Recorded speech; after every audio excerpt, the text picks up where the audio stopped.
온전히 붙드시고 인도하실 것을 믿고 의뢰하며 우리 주 예수 그리스도 이름으로 기도드리옵나이다. 아멘. 오늘 하나님께서 우리에게 주시는 말씀은 에베소서 5장 1절과 2절 말씀입니다. 에베소서 5장 1절과 2절 말씀입니다. 여러분 가급적이면 여러분 성경을 펴시고 보셨으면 좋겠습니다. 우리가 자꾸 내 성경을 만들고 2022년 한 해는 뻑뻑했던 성경이 부드러워지고 장도 잘 넘어가고 금방금방 찾을 수 있도록 여러분의 성경으로 만들어 갑시다. 우리 좌우에 계신 분들에게 그리고 우리 입술로 고백하며 시작합시다. 우리 사명선언 고백하면서 말씀을 이어가도록 하겠습니다. 예수의 제자 되어 풍성한 공동체, 예수의 제자 되어 생명의 열매 맺는 풍성한 좌우에 계신 분들에게 예수의 제자 되어 풍성한 공동체. 아멘. 하나님께서 매주 매달 그렇게 지금 세워져 가게 하시는 줄로 믿습니다. 하나님께서 그 일들을 하고 계십니다. 모두 하나님이 하신 일들입니다. 그리고 모두 하나님께서 하실 것을 믿습니다. 사랑하는 여러분, 우리의 고백, 예수의 제자 되어 생명의 열매 맺는 풍성한 공동체는 하나님의 소망입니다. 그 소망을 온전히 이루어드리는 우리 교회 되기를 다시 한번 축복합니다. 예배를 통해서 우리가 그 아름다운 교회가 되기 위해서 한마음과 뜻을 모아 집중해야 될 비전을 나누고 있습니다. 첫 번째 비전이 뭐였죠? 여러분 기억하십니까? 기억 안 나세요? 우리 보고 같이 한번 배울까요? 첫 번째 비전 시작! 은혜의 복음을 선포하는 교회. 다시 한번 은혜의 복음을 선포하는 교회. 그렇습니다. 어디서든 무엇을 하든 누구에게든 이 은혜의 복음을 선포하는 우리 모든 방주의 가족들 되기를 주님의 이름으로 축복합니다. 말씀의 전문가가 되시고 복음의 달인들이 되셔서 누구에게든지 복음을 전할 수 있기를 간절히 소망합니다. 그리고 오늘 두 번째 비전 함께 나누려고 합니다. 같이 읽어볼까요? 건강한 가정을 세우는 교회. 우리 3주 전부터 이 건강한 가정을 세우는 교회에 대해서 나누고 있습니다. 어떤 가정이 건강한 가정입니까? 첫 번째 우리가 나눴을 때 하나님께서 설계하신 목적대로 세워지는 가정입니다. 뭐라고요? 하나님께서 설계하신 목적대로 세워지는 가정입니다. 하나님께서 설계하신 목적대로, 우리의 목적대로가 아니라 그런 가정을 세우기 위한 것입니다. 그리고 어떻게 하면 이렇게 하나님께 설계하신 목적대로 세워지는 가정을 세울 수 있을까요? 첫 번째, 같이 읽어볼까요? 하나님의 선한 뜻과 의지에서 출발해야 합니다. 가정의 출발선이 잘못되면 모든 것들이 어그러지고 무너지게 됩니다. 여러분, 첫 단추부터 잘 키워야죠. 우리의 모든 것들이 하나님의 뜻과 의지에서 출발되어야 합니다. 두 번째, 같이 읽을까요? 하나님의 형상인 남자와 여자가 하나됨을 이루어야 합니다. 우리 모두가 하나님의 형상입니다. 남편은 하나님의 형상이고 아내는 형상인 남편을 돕는 사람이 아니고 남편도 아내도 하나님의 형상인 줄 믿습니다. 우리 좌우에 계신 분들에게 당신은 하나님의 형상입니다. 이 두 형상이 하나가 될 때, 하나됨을 이룰 때 그곳에서 하나님의 역사와 참된 가정이 시작되는 거예요. 하나됨 없이 분리되어 있다면 그것은 하나님을 슬프게 하는 일일 거예요.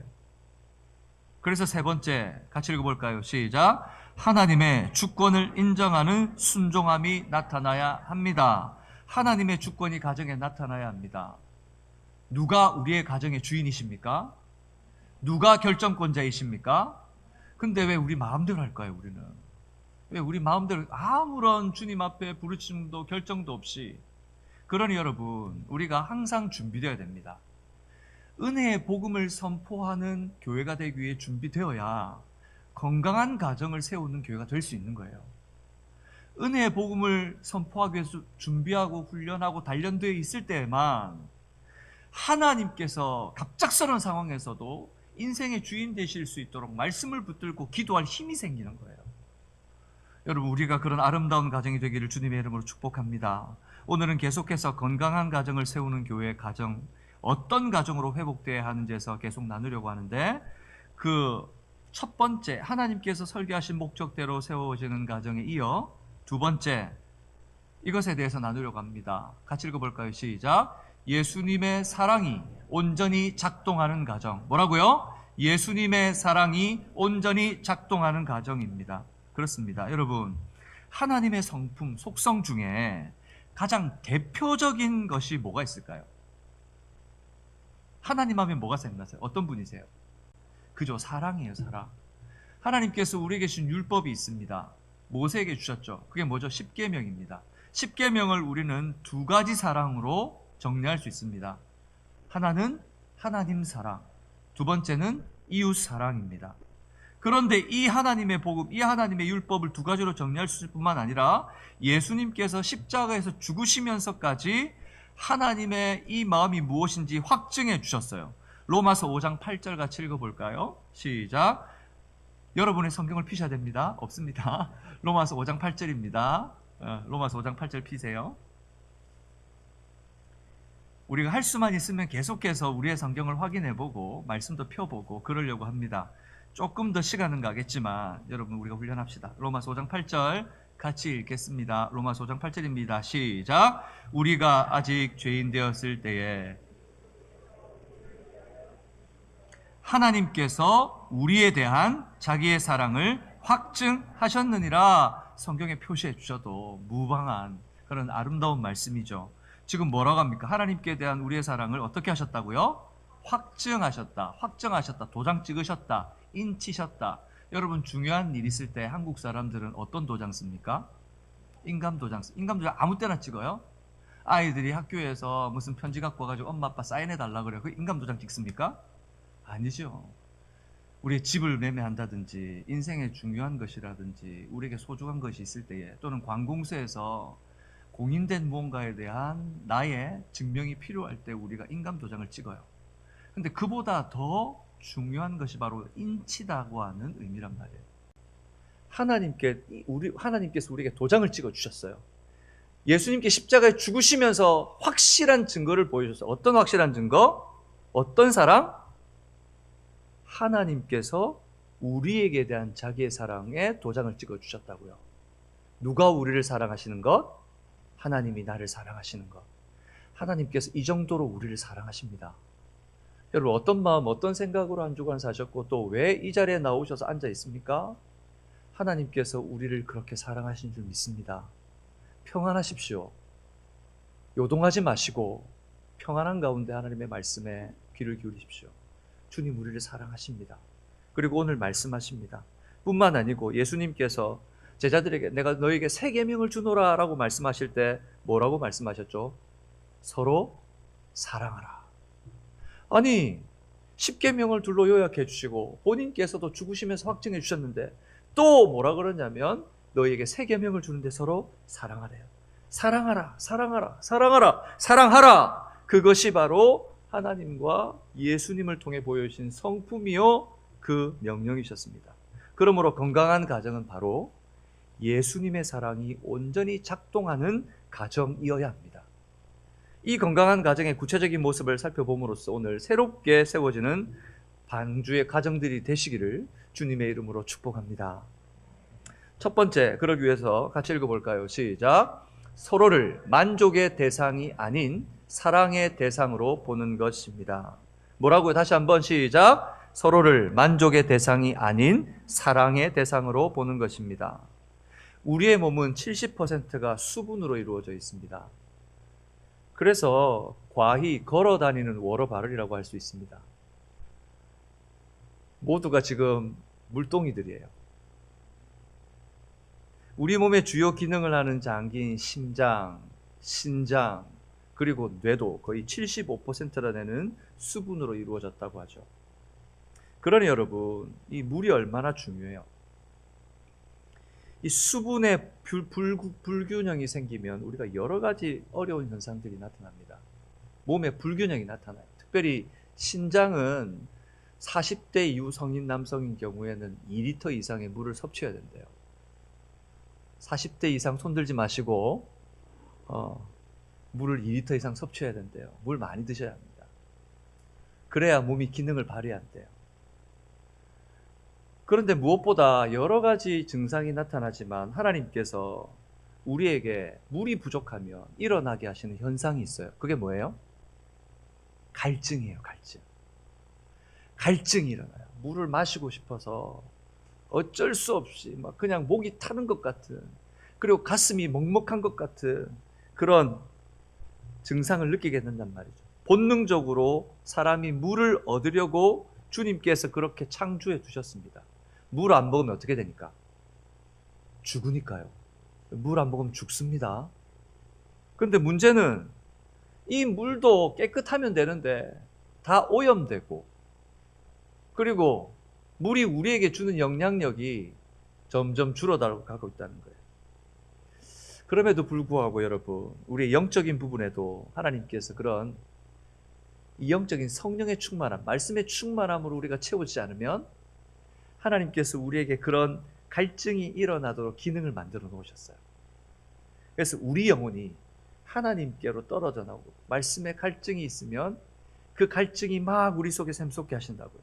시편 42편 1절은 그 목마름을 이렇게 표현합니다. 같이 읽어볼까요? 시작. 하나님이여 사슴이 시냇물을 찾기에 갈급함같이 내 영혼이 주를 찾기에 갈급하니이다. 여러분 지금 뭐라고 해요? 무엇처럼? 사슴이 시냇물을 찾기에 갈급한 것처럼. 사슴이 굉장히 예쁜 동물이잖아요, 그죠? 사슴을 보면 막 사슴이다 정도 그러잖아요. 한 마리라도 볼 것 같으면. 근데 저는 중서부에 살다가 왔어요. 거기는 사슴이 되게 많아요. 그래서 사슴이 이게 거짓말 조금만 보태면 말만 해요. 진짜 커요. 그 뿔까지 보면 사람이 볼 때 막 기겁할 정도로 커요. 그런데 이 사슴이 굉장히 센시티브해서, 민감해서 서치라이트이 비치고 있는 도로에 나와서 이 자동차가 가면 어떻게 해요? 서버려요. 그대로 서서 경직돼서 움직이질 못해요. 근데 이 라이트를 끄고 엔진하고 조용히 하고 얘가 지나갈 때까지 기다려야지, 만약에 섣불리 움직였다가는 차도 다 망가지고, 만약에 그 사슴이 차 위로 올라탔다고 생각해 보세요. 사람도 다칠 수 있고 사슴도 생명을 잃을 수 있어요. 이 정도로 사슴이 민감해요. 근데 이 사슴들이 특별히 물이 없을 때는 더 민감해져요. 그래서 이 숲속의 옹달샘이라든지 이 물은 사슴만 먹는 게 아니잖아요. 누구도 그 물을 먹으러 와요. 사슴을 노리고 있는 맹수들은 이 사슴이 그 우물가에 올 걸 알고 있단 말이에요. 그러면 기다리고 있겠어요? 아니면 나 몰라라 하겠어요?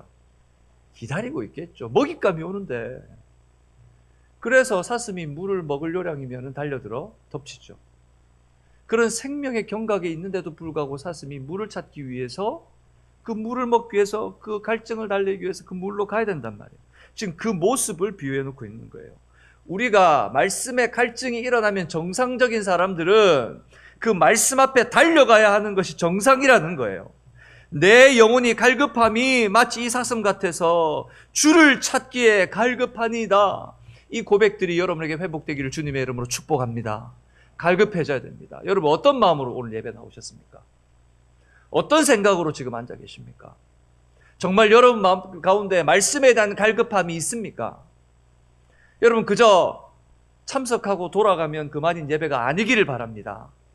여러분 멀리서 오시고 차를 몰고 오시고, 그리고 은혜 받기 위해 하나님께서 나를 좀 만져주기를 원하는 그 마음으로 더 깊이는 주님께 드리러 나왔는데 아무런 변화와 아무런 은혜 없이 그냥 스쳐 지나가는 바람처럼 그냥 흘려보내는 시간이 되지 않기를 주님의 이름으로 축복합니다. 그런데 문제는 이 죄가, 이 갈증의 문제를 하나님이 아닌 인간에게서 찾으려고 한다는 거예요. 우리의 마음을 자꾸 그렇게 격동시킨다는 거예요. 영적인 기능이 마비되었기 때문이에요. 그러나 여러분, 우리의 영적인 갈증은 세상도, 어떤 인간도, 어떤 세상의 방법도 채워줄 수 없다는 사실을 우리는 알아야 합니다. 누구도 채워줄 수 없습니다. 로마서 1장에는 그 갈증에 허덕이며 세상 가운데서 만족을 얻으려고 하는 사람들의 모습이 잘 표현되어 있습니다.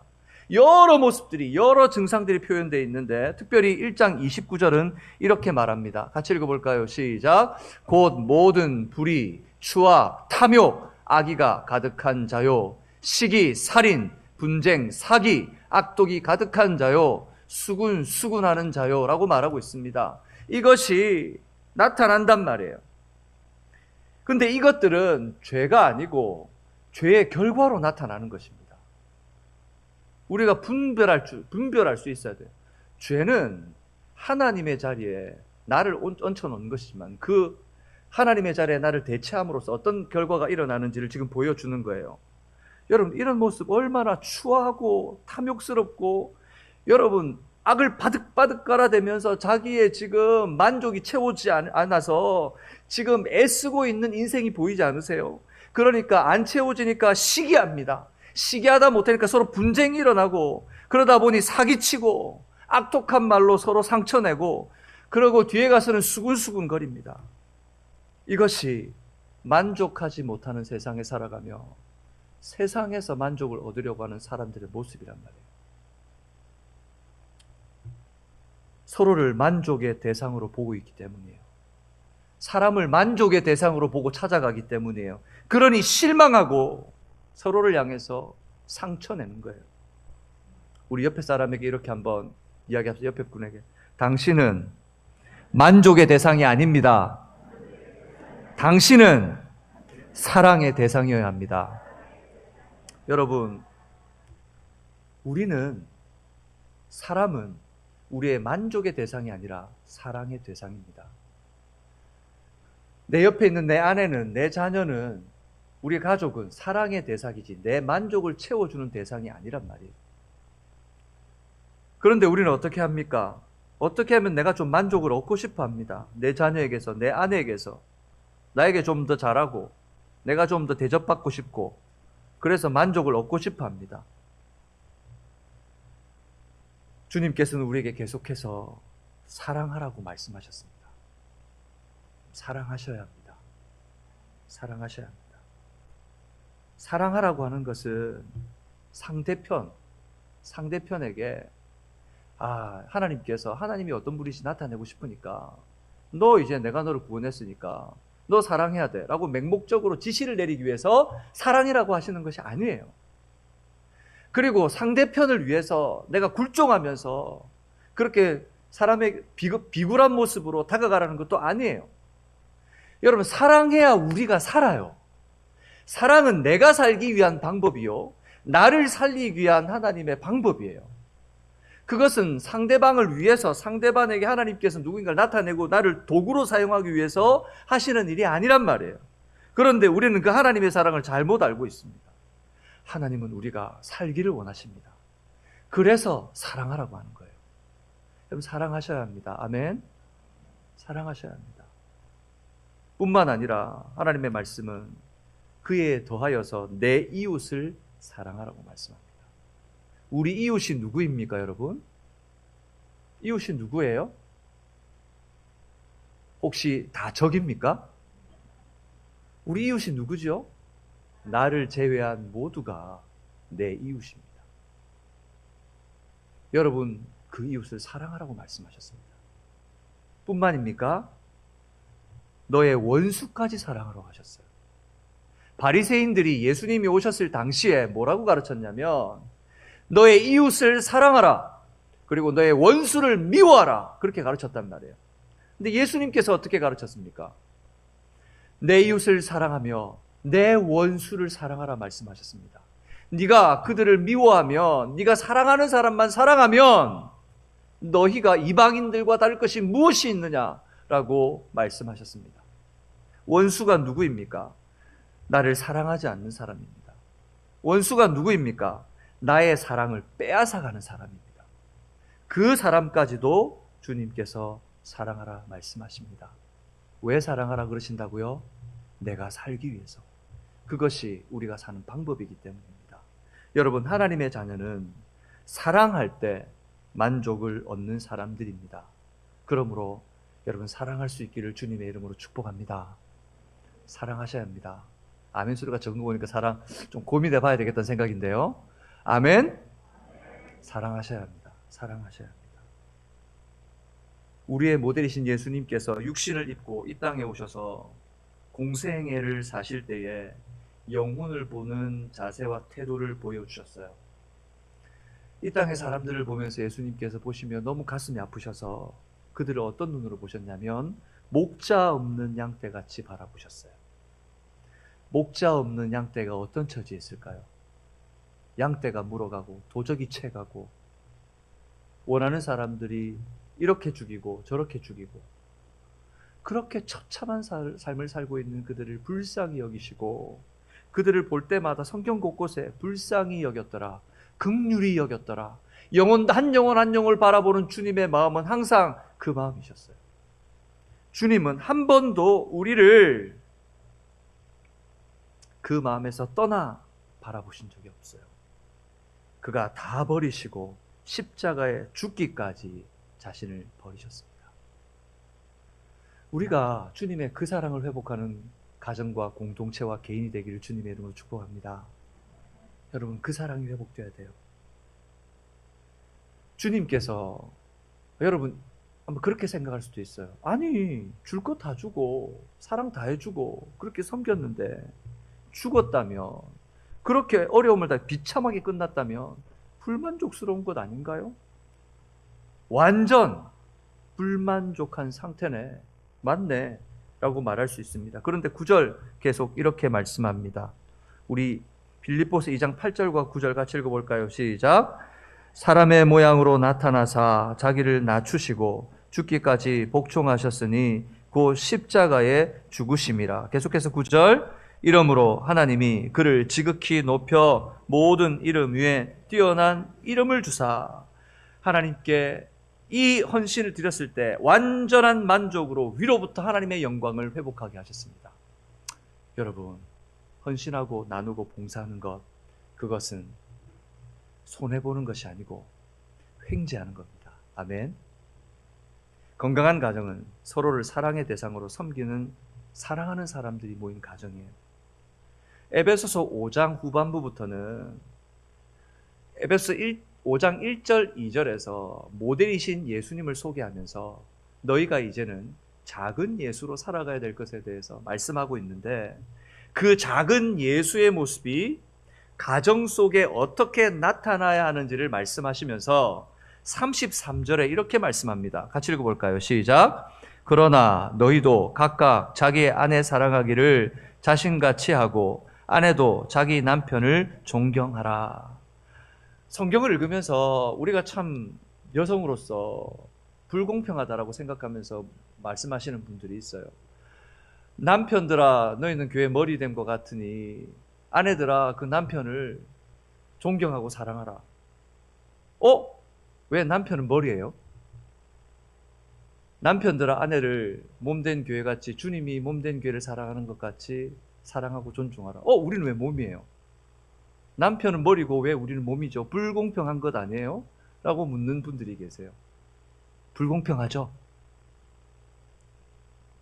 근데 성경을 잘 이해하지 못하고 한글을 잘 이해를 못하세요. 문맥을 잘 이해를 못하세요. 한글은 한 문장으로 이해되는 것이 아니고 한 문맥을 잘 살펴서 그 문맥의 의미를 이해해야 돼요. 주님께서 부부의 관계를 설명하시면서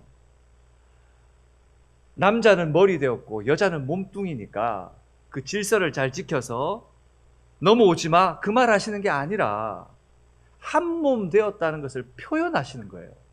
그러면서 오늘 말씀에 뭐라고 했어요? 어떻게 사랑하라? 너희도 각각 자기 아내를 사랑하고 또 아내도 자기 남편을 사랑하고 존중하라는 거예요. 예수님께서 세 계명을 주셨다 그랬죠. 어떻게 사랑하라? 서로 사랑하라. 서로 사랑하라. 이 말은 서로 사랑의 의미예요. 누가 높고 낮음이 아니라 서로 하나님의 피조물로 사랑하는 거예요. 우리 모두가 하나님의 형상인 것을 믿습니다. 아멘. 그렇게 따져본다면 여러분, 아내를 어떤 배필로 지었다고요? 돕는 배필로.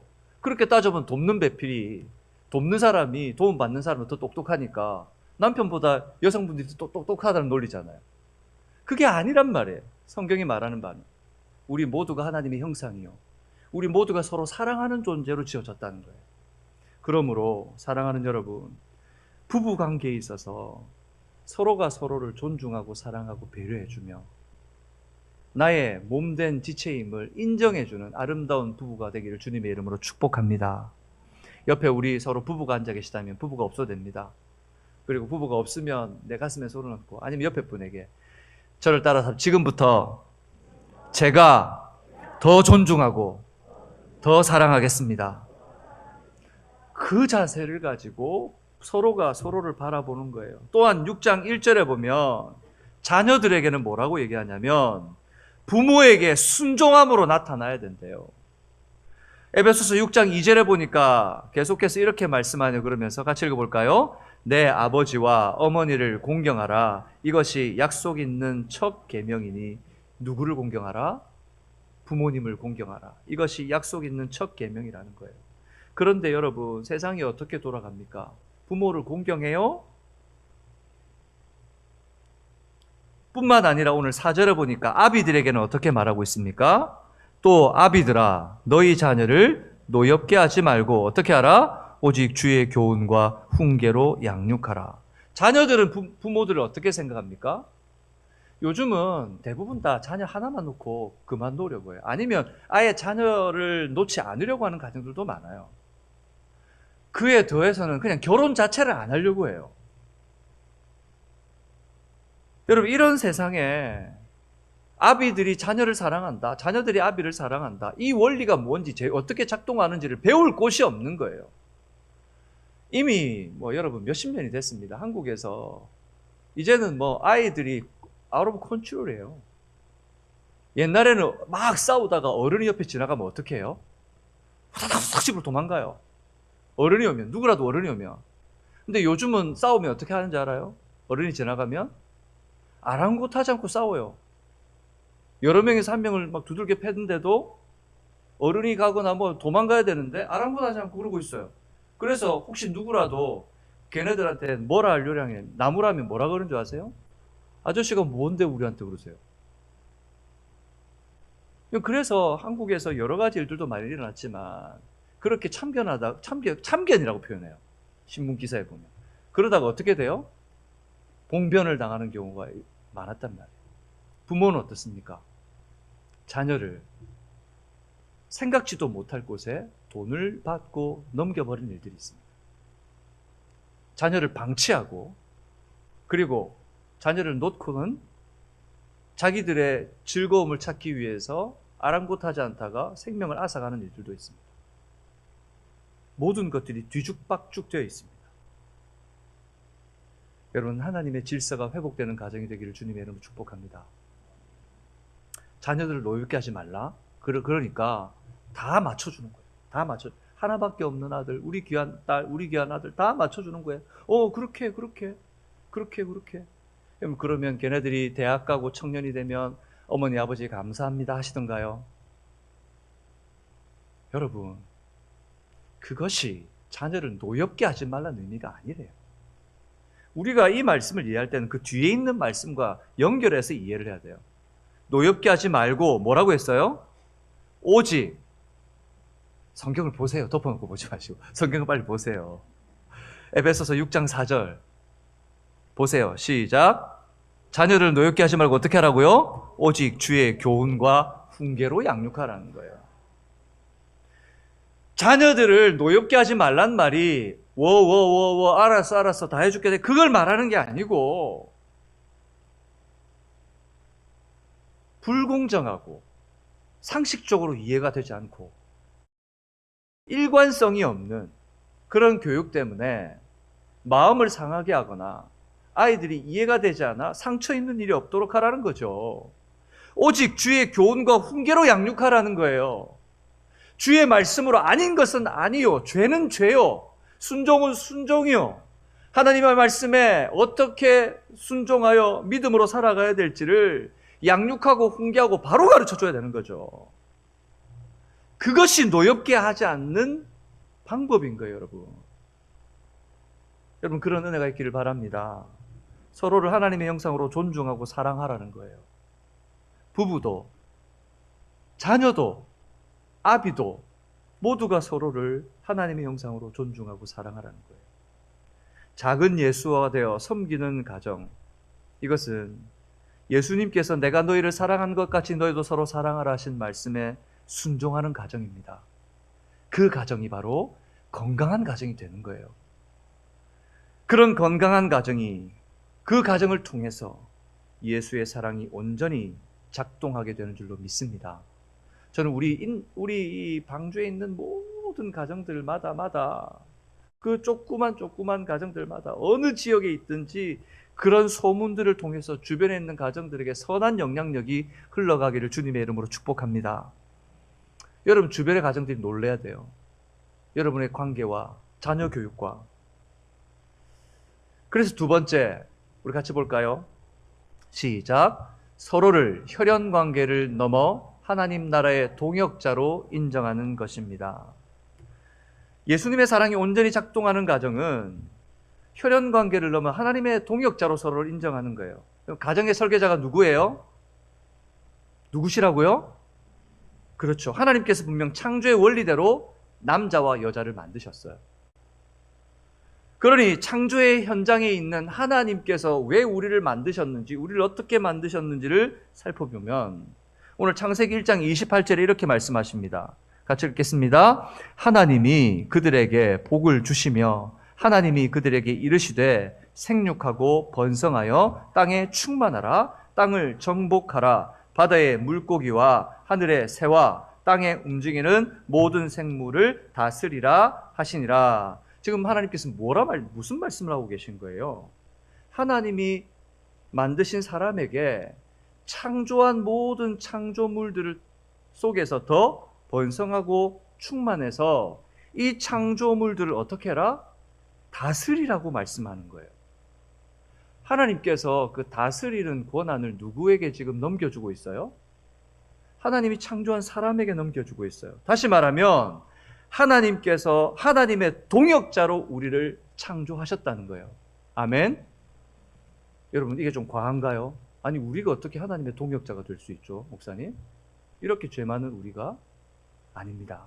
하나님은 우리를 하나님의 창조의, 하나님의 역사의 동역자로 부르셨습니다. 우리 좌우에 계신 분들에게 당신은 하나님의 동역자입니다.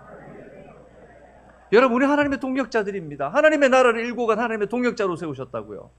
그런데 이 동역자 그룹이 모인 가장 작은 단위가 뭐라고요? 바로 가정이라는 거예요. 그러니 사단은 가장 먼저 무엇을 공격, 타켓 1호로 삼을까요? 바로 가정입니다. 가정이 무너지는 거예요. 가정이 와해되는 거예요. 부부가 싸우고 의견이 충돌하고 서로 찢어지는 것이 사단의 첫째 계획입니다. 그래서 그 아이들이 그 가정의 모습을 보고 상처 입고 비행하고 그 아이들이 문제를 일으키는 거예요. 그래서 그 아이들을 통해서 사회 문제가 일어나고 더 다른 모습과 이유들과 악한 것들이 나타나는 거예요. 그리고 그 아이들이 만든 가정은 또 다른 파괴된 가정이 되는 거예요. 그런 가정이 있는 곳에는 하나님의 교회가 설 수 없습니다. 그래서 사단은 바로 가정을 노립니다. 여러분 우리의 가정을 지킵시다. 우리의 가정을 하나님의 말씀으로 지켜내야 됩니다. 예수님께서 공생의 사역을 하는 동안 구체적으로 가정에 대해서 말씀하신 적이 없어요. 그런데 한 번은 예수님께서 말씀 사역을 하고 있는데 예수님의 어머니와 동생들이 찾아왔어요. 그러니까 주변에 있던 예수님의 제자들이 예수님께 이렇게 말씀했습니다. 어머니와 동생들이 찾아왔습니다. 그때 예수님께서 누가복음 8장 21절에 보니까 이렇게 말씀하세요. 읽어볼까요? 예수께서 대답하여 이르시되 내 어머니와 내 동생들은 곧 하나님의 말씀을 듣고 행하는 이 사람들이라 하시니. 제가 이 말씀을 읽으면서 처음에 이 말씀을 접할 때 예수를 믿고 좀 놀랐어요. 왜냐하면 왜 예수님께서 가족들을 이렇게 모른 척하지? 라는 생각을 했어요. 분명히 어머니와 동생들이 왔는데 가서 반겨줄 수도 있는데 뭐라 그러냐면 나의 식구는 하나님의 말씀을 듣고 행하는 사람이다라고 말하잖아요. 가족들이 마치 조금 푸대접 당하는 것 같은 느낌을 받았어요. 여러분 어떠세요? 이 말씀을 들으면서 어떤 생각, 어떻게 이해하고 계세요? 오늘 이 모든 말씀은 위로부터 살펴보면 하나님의 나라에 대해서, 천국에 대해서 설명하는 거예요. 그러면서 지금 말씀을 듣고 있는 사람들에게 예수님께서 하나님의 말씀을 전하는 메신저로 지금 그 자리에 있단 말이에요. 그래서 공적인 자리에서 그 말씀을 했을 때 어머니와 아들을 보면서 지금 뭘 얘기하냐면 하나님 나라의 가족이 무엇인지를 설명해 주고 계시는 거예요. 하나님 나라의 가족, 예수 그리스도를 통하여 이루시는 하나님 나라의 가족, 그것이 누구인지를 설명하는 거예요. 그것이 누구라고요? 하나님의 말씀을 듣고 행하는 사람은 하나님의 가족입니다. 아멘이십니까? 옆에 계신 분들 우리 가족인 거 모르셨죠? 형님, 동생 다 있습니다. 옆에 다 있습니다. 누나, 아우 다 있습니다. 여기 우리가 가족이라고요. 가족입니다. 아멘. 그런데 우리가 지금 계속 살아오면서 해체되면서 사회가 가족이 붕괴되고 해체되면서 교회도 그 가족에 관련된 개념이 해체되어 가고 있단 말이에요. 내 가족만 괜찮으면, 내 자녀만 괜찮으면, 내 아이만 괜찮으면, 내 상황 괜찮으면 공동체에 대한 책임을 지려 하지 않는 것이 교회의 모습이 되어가고 있단 말이에요. 여러분, 우리는 서로를 책임져야 될 가족인 줄로 믿으시기 바랍니다. 그러니 함께 기도해야 되고, 함께 응원해야 되고, 함께 힘을 줘야 되고, 함께 보듬어 줘야 되는 거예요. 교회의 어떤 문제는 단 한 사람이 결정해야 되는 문제가 아니라 온 가족이 같이 붙어서 그 문제를 해결해 기도하고 힘을 쓰고 에너지를 모아야 되는 거예요. 그래야 이 가족이 온전히 설 수 있는 거예요. 에베소서에 보면 예수님께서 십자가에 죽으실 때에 둘이 되었던 것을 자기의 몸으로 담을 허무시사 하나가 되게 만드셨단 말이에요. 그리고 한 몸 되게 하셨다고 하셨어요. 그러니 교회는 나누어져서 생각하는 그런 대상들이 되면 안 되는 거예요. 여기에 우리의 팔, 다리, 발가락, 손톱 다 있습니다. 어떤 분들은 손톱 같은 분들이 있어요. 정말 연약한 분들이 있습니다. 그런데 여러분, 손톱이 상하면 어떻게 돼요? 손톱 밑으로 가시가 들어가면 어떻게 돼요? 아, 가시 들어갔네, 언젠간 낫겠지 하고 지나갑니까? 그 가시 하나 때문에 하루 종일 힘들어하고 아무 일도 못해요. 그래서 어떻게 합니까? 막 잘 안 보이는데 그걸 보려고 막 별 안간힘을 써가면서 어떻게 빼내려고 그걸 찌르면은 그 고통이 있는데도 불구하고 찔러서 그걸 빼내려고 하잖아요. 몸은 바로 그런 거예요. 몸은 그런 거예요. 여러분, 좌우에 계신 분에게 제가 책임지겠습니다. 제가 책임지겠습니다. 책임져 주셔야 돼요. 여러분이 책임지셔야 돼요. 하늘에서와 같이 땅에서도 하나님의 뜻이 이루어지기를 간절히 소망하며 은혜의 복음을 나누는 우리는 모두가 하늘 가족입니다. 그러므로 방주 공동체는 가족 공동체가 되기를 힘써야 합니다. 또한 내 가족조차도 혈연 공동체를 넘어서 배우자와 자녀들조차도 하나님 나라의 동역자인 것을 인정하셔야 합니다. 내 자녀니까 내 마음대로 할 수 있고, 내 아내니까 내가 할 수 있고, 우리 가족이니까 내가 책임지니까 간섭 말라. 아니란 말이에요. 우리 모두는 하나님 나라의 동역자들입니다. 내 자녀를 볼 때에 어리지만 그 아이들을 바라보고 훈육할 때에 이 한 영혼이 자라 한 가정의 가장이 될 줄 미리 보고 그 아이들을 하나하나 훈련시키고 준비시키며 하나님 나라의 일꾼으로 세워가야 합니다.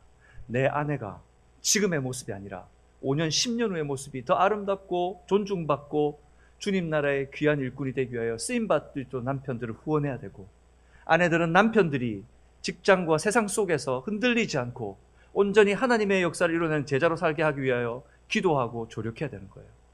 이것이 이루어질 때에 아름다운 공동체, 그 가정이 바로 예수의 사랑이 온전히 작동하는 가정이 되는 거예요. 마지막 세 번째 같이 읽겠습니다. 시작. 예수의 사랑을 흘려보내는 복의 통로가 되는 가정이 되어야 합니다. 예수님의 사랑이 온전히 작동하는 가정, 그것은 서로 만족의 대상이 아닌 무슨 대상? 사랑의 대상으로 보고 혈연 관계를 넘어 무슨 관계? 하나님 나라의 동역자로 인정하는 거예요. 그리고 이 원리는 모두가 사랑으로만 작동될 수 있어요.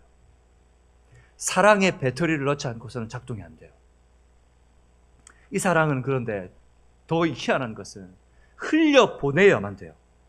가두고 있으면 안 돼요. 흘려보내야만 되는 사랑이에요. 이 사랑이 바로 예수의 사랑입니다. 그런데 죄는 이 모든 것을 굴절시켜버립니다. 나한테 들어오기만 하면 이게 굴절돼요. 가지고 싶고, 더 가지고 싶고, 또 가지고 싶고, 남의 것도 내 것이고 내 것도 내 것이고 다 가지고 싶어 합니다. 무엇보다 가장 먼저 입의 말부터 우리는 원하는 대로 되지 않아요. 사랑하는 말이 나와야 되는데 우리 하나님은 그것을 너무 잘 알고 계시기 때문에 오늘 에베소서 5장 3절과 4절에 이렇게 말씀합니다. 같이 읽어볼까요? 에베소서 5장 3절과 4절 말씀입니다. 시작. 음행과 온갖 더러운 것과 탐욕은 너희 중에서 그 이름조차 부르지 말라. 이는 성도에게 마땅한 바니라. 누추함과 어리석은 말이나 희롱의 말이 마땅하지 아니하니 오히려 감사하는 말을 하라 라고 말하는 겁니다. 다른 어떤 것이 더 사랑의 모습으로 가기 전에 우리가 말부터 실패하게 되는 거예요. 야고보서에는 뭐라 그럽니까? 이 혀가 불과 같아, 지옥과 같다는 거예요. 제어가 안 돼요. 내 아내에게 좋은 말로 충고하려고 했는데 첫 번째 말부터 그렇게 한다. 내 아이들에게 그런 말로 시작한 게 아닌데 이게 제어가 안 돼요. 그뿐입니까? 오늘 말씀처럼 음행, 온갖 더러운 것과 탐욕들이 우리 입에, 우리의 생각 속에 흘러나와요. 근데 그 이름조차 부르지 말라는 거예요. 누추함과 어리석은 말, 희롱의 말, 그것은 우리에게 마땅한 우리 신분에서 나와야 될 말이 아니라는 거예요. 오히려 어떤 말을 하라? 감사의 말을 하라는 거예요. 사랑하는 여러분, 그리스도인이라면, 주의 사랑이 작동하는 가정이라면 품격 있는 그리스도인의 언어를 회복하시는 여러분 되시기 바랍니다. 말조차도 품격이 있어야 합니다. 가정이나 배움이나 학력이 중요하지 않아요. 그것 때문에 품격이 있어야 된다는 게 아니에요. 예수의 사랑이 있다면 그 사랑을 닮으면 품격이 있어질 수밖에 없어요. 그리고 이어서 8절과 9절 이렇게 말씀합니다. 읽어볼까요? 너희가 전에는 어두움이더니 이제는 주 안에서 빛이라. 빛의 자녀들처럼 행하라. 빛의 열매는 모든 착함과 의로움과 진실함에 있느니라. 너희가 어떻게 살라고요? 세상 속에 빛의 자녀, 빛으로 살라는 것입니다. 이 빛이 어떤 모습이에요? 착함, 의로움, 진실함이 나타나는 삶이에요. 여러분 어떻게 살고 계십니까? 이번 한 주 어떻게 살다 오셨어요? 내 자녀에게 내가 어떻게 비쳤습니까? 내 아내에게 비춰지는 나는 어떤 모습입니까? 착함, 의로움, 진실함으로 살아가고 계십니까? 이 모든 것이 다 어디에 녹아 있습니까? 예수의 사랑 안에 다 녹아 있잖아요. 그 예수의 사랑을 흘려보낼 때 이런 빛된 삶을 살게 될 줄로 믿습니다. 예수님의 사랑 흘려보내는 통로가 되라는 것이죠. 여러분, 그런데 소망 없는 세상 보세요. 부부간에 어떤 대화를 합니까? 자녀들에게 어떤 말로 상처 줍니까? 그리고 어떤 말로 서로에게 상처기를 내고 있습니까? 우리의 자녀들은 나를 통해 어떤 말을 듣고 있습니까? 어떤 사랑을 받고 있습니까? 여러분, 우리에게서는 선한 것이 나올 수 없습니다. 하지만 우리 주님만이 소망이신 줄 믿습니다. 예수의 이름만이 살리시고 회복시키시는 것을 저는 믿습니다. 우리의 가정들이 반드시 살아나야 하고 하나님께서 그런 역사의 일을 하실 줄 믿습니다. 그러므로 우리가 오늘 말씀을 통해 분명히 알아야 됩니다. 에베소서 5장 2절은 우리에게 이렇게 말합니다. 같이 읽겠습니다. 그리스도께서 너희를 사랑하신 것 같이 너희도 사랑 가운데서 행하라. 그는 우리를 위하여 자신을 버리사 향기로운 제물과 희생 제물로 하나님께 드리셨느니라. 우리 방주의 모든 가정이 향기롭게 하나님께 올려드리는 그런 아름다운 삶이 되기를 주님의 이름으로 축복합니다. 그것이 바로 예수의 사랑이 온전히 작동하는 가정입니다. 말씀을 정리하겠습니다. 예수의 사랑이 온전히 작동하는 가정, 그 가정은 어떤 가정입니까? 첫 번째, 서로를 만족의 대상이 아닌 사랑의 대상으로 보는 것입니다. 두 번째, 서로를 혈연 관계를 넘어 하나님 나라의 동역자로 인정하는 것입니다. 세 번째, 예수의 사랑을 흘려보내는 복의 통로가 되는 가정이 되어야 합니다. 여러분, 이것이 방주 공동체의 비전이 되길 바랍니다. 이것이 우리 가정의 비전이 되어야 합니다. 그리고 이것이 내 개인의 꿈과 소망이 되시기를